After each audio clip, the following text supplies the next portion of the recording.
Bismillahirrahmanirrahim. Assalamualaikum warahmatullahi wabarakatuh. Waalaikumsalam warahmatullahi wabarakatuh. Baik, terima kasih ibu-ibu sekalian karena pada pagi hari yang cerah ini bisa menyempatkan diri untuk menghadiri pertemuan kita P2K2. Pada hari ini kita akan membahas modul 3 ibu-ibu ya. Ya. Yaitu tentang kesehatan dan gizi. Ya. Di modul 3 ini ada 3 sesi. Khusus hari ini kita akan membahas sesi 1 ibu-ibu ya. Iya. Baik ibu-ibu sekalian, sekali lagi saya ucapkan terima kasih banyak karena telah hadir pada pertemuan kita hari ini.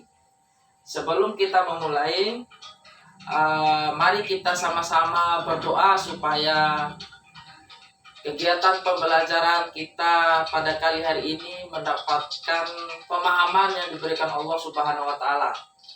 Amin. Baik, berdoa mulai. Rabbi zidna ilman warzuqna fahman. Amin ya rabbal alamin. Amin. Baik ibu-ibu sekalian, sekarang kita akan membahas mengenai kesehatan dan gizi ibu-ibu ya. Iya. Pada pertemuan ini kita akan membahas layanan kesehatan yang harus dilakukan selama ibu-ibu hamil dan setelah melahirkan gitu ibu, serta kebutuhan gizi bagi ibu hamil. Jadi itu yang kita akan bahas pada pagi hari ini ibu-ibu ya. Iya. Baik, sebelum kita melanjutkan, saya ada yel-yel ya ibu-ibu. Kalau saya tanya siapa kita, jawabnya KPM PKH gitu ya. Ya. Kemudian saya tanya lagi KPM PKH, jawabnya sehat dan cerdas gitu ya. Ya. Iya. Oke, kita coba ya. Ya. Siapa kita? KPM PKH, KPM PKH sehat dan cerdas. luar biasa. Jadi harapannya KPM PKH itu memiliki badan yang sehat serta memiliki IQ yang cerdas. Baik itu KPM-nya maupun anak-anak KPM PKH. Begitu ibu-ibu ya. Ya. Iya. Baik, saya minta ibu-ibu tolong berpasangan ya. Ini anggota kelompok ini ada berapa orang? Ada 20 orang ya? Ya. Iya, berarti tolong berpasangan, berarti ada 10 pasang ya. Ya. Oke. Baik, Ibu Adi berpasangan dengan Ibu Ramla ya. Ibu Ya. Nazma berpasangan dengan Ibu Nurma. Ya, seterusnya ya, 10 pasang ya. Oke. Baik, saya harap tolong ibu-ibu tanyakan kepada pasangan masing-masing tentang apa harapan mereka terhadap anak-anaknya nanti di masa depan. Tanyakan. Mungkin ada yang ingin anaknya jadi seorang dokter, ada yang ingin punya anak-anak yang pintar, cerdas, mungkin sehat, mungkin gitu ya. Silakan. Saya kasih waktu 2 menit ibu-ibu ya, silakan berdiskusi. Baik, sudah ibu-ibu ya. Kita cukupkan, kita kembali lagi. Terima kasih banyak ibu-ibu atas partisipasinya karena sudah mau meluangkan waktu untuk berdiskusi dengan pasangan masing-masing mengenai harapan kita sebagai orang tua terhadap anak-anak kita di masa depan gitu ya. Ya. Jadi ibu-ibu dapat saya simpulkan setiap orang tua itu mengharapkan agar anak-anak itu tumbuh menjadi anak yang sehat, tinggi, cerdas. Kemudian semua harapan itu dapat dicapai oleh orang tua jika orang tua memberikan perhatian terhadap anak-anaknya. Sejak kapan ibu-ibu? Sejak dari kecil. Ya, betul saja dari kecil itu, tetapi yang lebih betul lagi adalah sejak anak berada dalam kandungan diberikan perhatian ibu-ibu ya. Ya. Maksudnya nanti diberikan perhatian, ibu hamil itu harus mengkonsumsi makanan yang bergizi untuk asupan buat janinnya yang ada dalam perut. Itu bentuk perhatian kita terhadap anak-anak kita. Begitu ibu-ibu ya? Iya. Jadi setiap orang tua pasti menginginkan anaknya menjadi anak yang pintar, anak yang cerdas, anak yang sukses belajarnya di sekolah, begitu ya. Anak yang berprestasi, begitu ya. Ya. Jadi semua orang tua menginginkan hal-hal yang baik yang akan terjadi pada anak-anaknya. Namun hal baik itu bisa tercapai hanya jika kita sebagai orang tua memberikan perhatian terhadap anak-anak kita sejak mereka berada dalam kandungan, gitu ibu-ibu ya. Kemudian setelah dilahirkan diperhatikan juga. Setelah usianya 0 sampai 6 bulan diperhatikan. Kemudian 6 bulan sampai 12 bulan diperhatikan juga. Begitu ibu-ibu ya, dan seterusnya. Baik ibu-ibu sekalian, sebelum kita melanjutkan, saya ingin memutarkan film. Kita tonton bersama-sama ibu-ibu ya. Nanti dipetik hikmahnya dari film itu apa kira-kira ya. Baik, kita putar filmnya, film 1.1. Baik, silakan ibu-ibu perhatikan di layar semuanya. Ya. Oke, saya rasa kita sudah menonton bersama-sama ya. Jadi pertanyaan saya, dari film yang kita putar, kira-kira apa yang dapat ibu-ibu ingat dari film tadi? Ya, Ibu Adi, apa-apa? Iya, betul sekali, yaitu pentingnya 1000 hari pertama kehidupan ya. Ya. Jadi 1000 hari pertama kehidupan anak itu sangat penting sekali. Karena 1000 hari pertama itu akan mempengaruhi kehidupan anak sampai di masa depannya, sampai di hari tua, sampai mereka dewasa. Begitu ibu-ibu ya. Untuk lebih jelasnya, mari kita sama-sama perhatikan flip chart ini ya. Kita perhatikan flip chart 1.1 tentang dampak kekurangan gizi. Jadi ini dampak apabila kita sebagai orang tua tidak memperhatikan anak-anak kita sejak mereka berada dalam kandungan. Gitu ibu-ibu ya? Ya. Jadi apa dampaknya? Paling tidak ada 5 dampak. Yang pertama itu apa ibu-ibu? Yang pertama adalah jika anak kekurangan gizi, maka bayi, jika ibu hamil kekurangan gizi, maka bayi terlahir dengan berat badan rendah atau kecil. Makanya jika ibu-ibu melihat anak-anak atau bayi terlahir dengan ukuran sangat kecil sekali, kemudian berat badannya ringan sekali, itu berarti anak itu kekurangan gizi ibu-ibu. Gitu ya? Ya. Jadi apa ibu-ibu mau punya anak yang terlahir dengan sangat kecil sekali, kemudian sangat ringan sekali? Tidak. Tidak tentu ya ibu-ibu. Kita pasti menginginkan anak-anak kita itu terlahir sehat, cerdas, pintar, sempurna, begitu ibu-ibu ya. Lalu dampak kedua, ketika anak terlahir dengan berat badan rendah, dampak kedua adalah jika tidak diatasi dengan benar setelah kelahirannya, maka bayi akan tumbuh menjadi balita. Tadi kan terlahir bayi, kemudian dia nanti akan tumbuh menjadi balita dengan daya tahan tubuh yang sangat rendah. Jadi daya tahan tubuh rendah itu ibu-ibu, anak gampang sakit. Bayi kita, balita kita gampang sakit. Kemudian berpotensi menjadi anak yang stunting.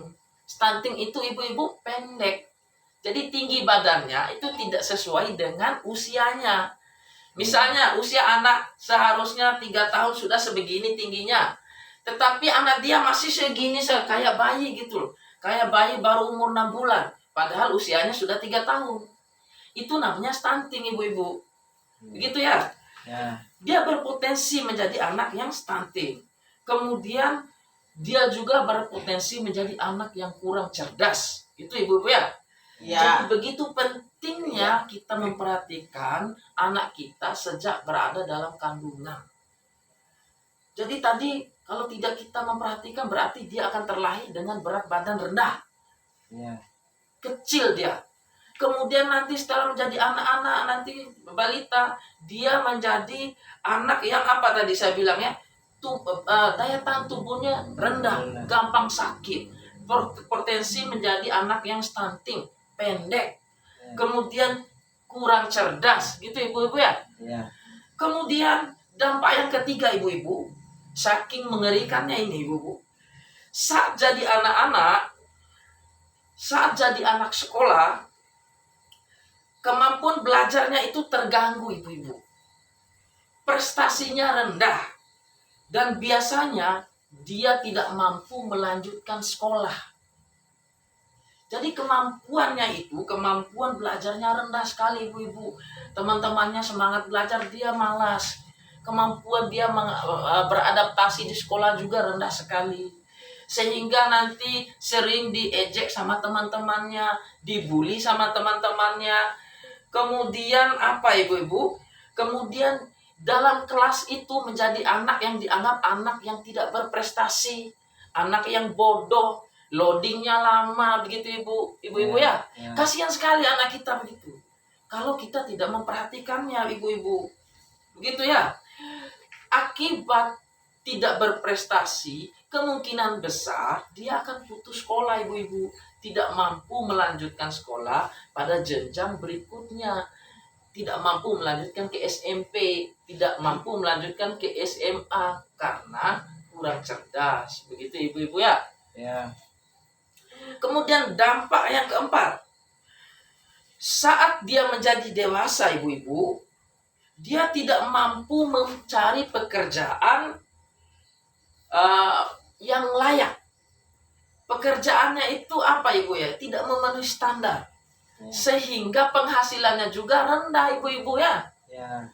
Jadi namanya orang bodoh, orang tidak berprestasi, IQ-nya tidak cerdas, ya tidak mungkin lah ibu menjadi gubernur. Tidak mungkin ibu-ibu menjadi ilmuwan, mungkin nggak? Iya, nggak mungkin. Hal yang paling mungkin adalah dia akan mendapatkan pekerjaan yang kurang layak.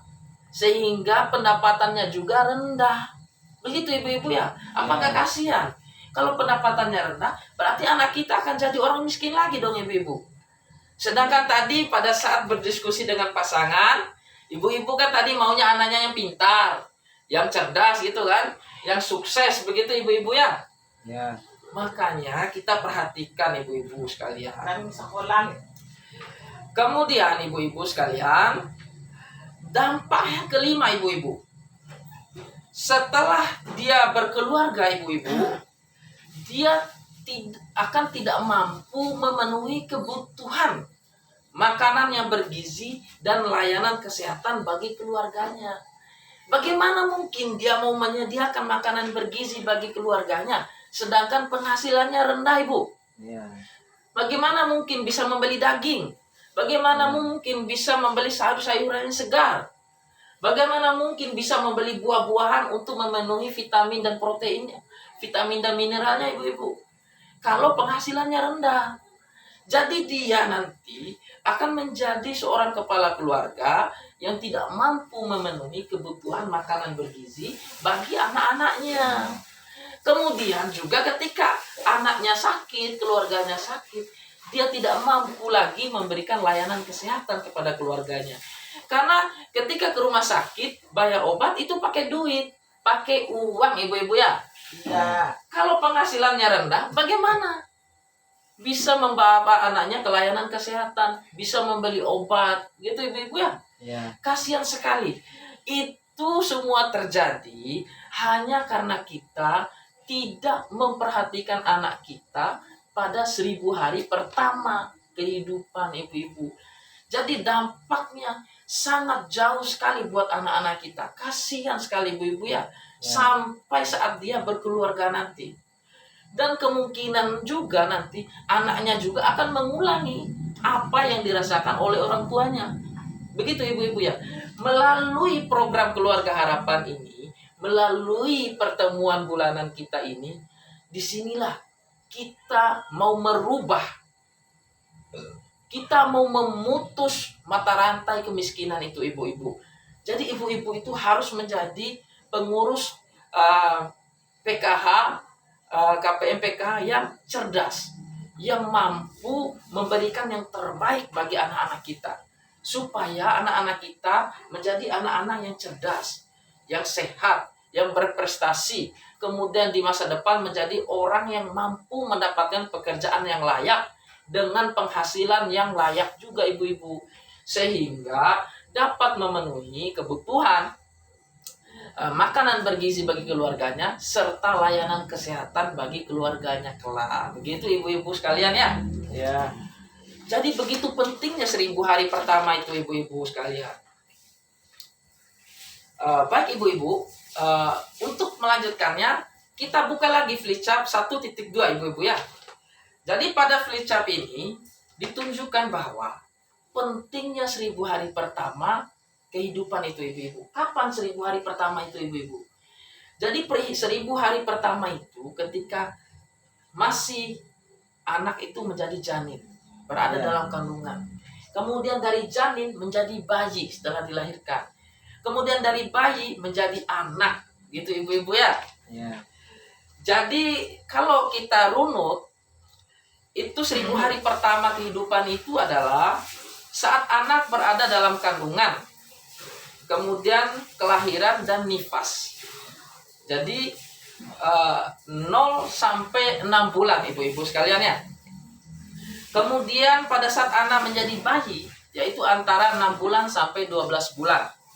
Kemudian pada saat anak menjadi dari bayi menjadi anak, itu pada usia 12 bulan sampai 24 bulan. Artinya 1000 hari pertama itu ibu-ibu sejak dalam kandungan sampai anak berusia 2 tahun. 2 tahun ibu-ibu. Jadi selama masa ini merupakan masa yang sangat penting dan krusial bagi anak-anak kita ibu-ibu. Di masa inilah kita harus memperhatikan anak-anak kita. Asupan makanannya harus bergizi ibu-ibu. Jadi kebutuhan akan protein, karbohidrat, vitamin dan mineralnya harus terpenuhi. 4 sehat, 5 sempurna harus dipenuhi ibu-ibu ya. Nah, melalui adanya program Keluarga Harapan ini, kita dibantu ibu-ibu karena ada yang keluar bantuan komplementaritasnya itu bantuan sembako atau BPNT itu ibu-ibu ya. Kan kita setiap bulan itu terima apa saja kan, daging, beras, itu ibu-ibu ya, telur, tahu, tempe, sayur-sayuran. Pemerintah itu sudah sangat memperhatikan rakyatnya dengan memberikan makanan yang bergizi setiap bulan. Di samping itu ibu-ibu kan kita dapat juga uang PKH itu kan ya. Itu juga bisa digunakan untuk memenuhi kebutuhan akan makanan sehat bagi anak-anak kita ibu-ibu ya. Supaya 5 dampak yang kita bahas tadi itu tidak terjadi pada anak-anak kita, begitu ibu-ibu ya. Kalau terjadi berarti harapan kita tadi tidak terpenuhi dong. Kalau harapan kita tidak sesuai dengan kenyataan, itu artinya masalah ibu-ibu. Apa ada di antara kita yang mau masuk dalam masalah? Ada. Tidak ada. Saya juga tidak mau masuk dalam masalah. Makanya sebelum kita masuk dalam masalah, mari kita sama-sama memperhatikan anak-anak kita sejak dalam kandungan sampai dia berusia 2 tahun. Ini perhatiannya ekstra ibu-ibu ya. Karena mempengaruhi seperti yang kita bahas tadi sampai dia berusia dewasa, sampai dia berkeluarga. Dampaknya itu sangat jauh sekali ibu-ibu. Begitu ibu-ibu sekalian ya. Jadi harapan saya untuk lebih lengkap lagi, lebih komprehensif lagi, menyeluruh lagi pemahaman kita ibu-ibu, bisa lebih lanjutnya dibaca di buku pintar masing-masing itu ibu-ibu ya.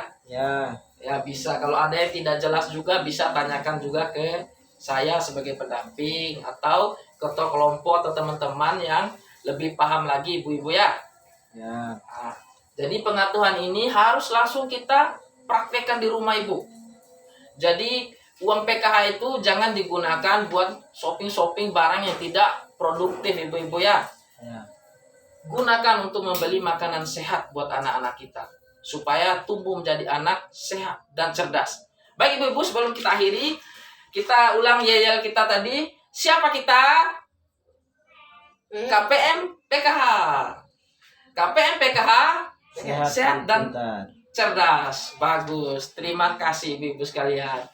Baik, kita akan melanjutkan lagi di pertemuan bulan depan. Kita akhiri. Wabillahi taufiq wal hidayah. Wassalamualaikum warahmatullahi wabarakatuh.